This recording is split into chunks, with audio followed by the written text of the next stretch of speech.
la seguridad integral. Hemos tocado el día de hoy los vectores de ataque, tanto internos como externos.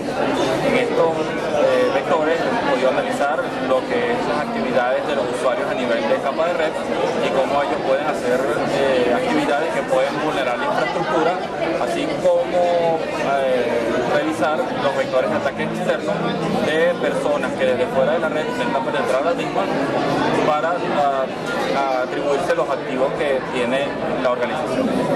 Asimismo, como pueden realizar actividades de ingeniería social que les permitan a los atacantes obtener información de alto interés que pueda impactar sobre la operación de la empresa o el negocio.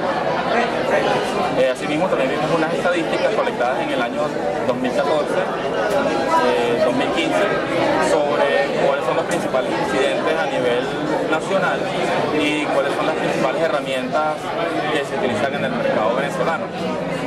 De igual manera, podemos destacar que somos el país número 60 atacado y que hace falta hacer un incremento en las herramientas y actualización de las herramientas que se tienen en el mercado.